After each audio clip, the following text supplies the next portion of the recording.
再去看世界，咱来关心全美国人口上济加州，伫12月份顶个月，因有通过或者使用过的污水，透过净水处理了后，会当进入民生用水、民生食水的系统，希望会当互水资源搁扩大利用。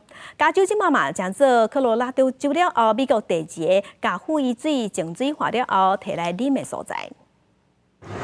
在美国加州圣荷西的石国先进净水中心成立满10年，这负责加州居民啉水的心脏。上新的政府就是将民众用过马桶水经过净化处理了后，直接进入民生饮水系统。We have a wastewater treatment facility first that makes it very clean, and then we have additional processes to make it to drinking water standards. So there's a whole technology in between the toilet and the tap.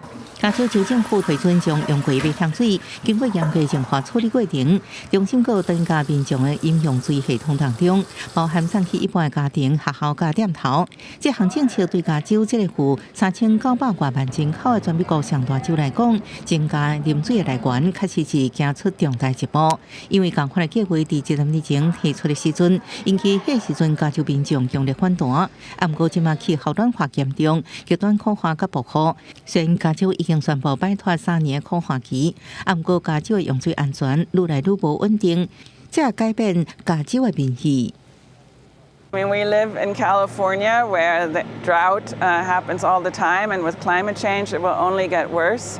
And this is a drought-resistant supply that we will need in the future to meet the demands of our communities.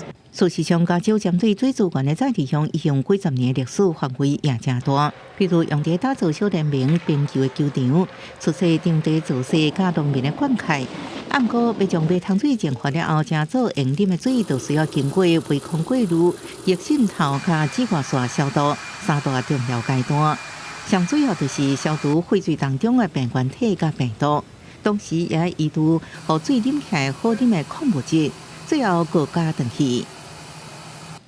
Yes, I would absolutely feel comfortable drinking the water produced there, especially after seeing all the technology, all the hard work that our operators do, and all of the advanced technologies that go into actually cleaning the water.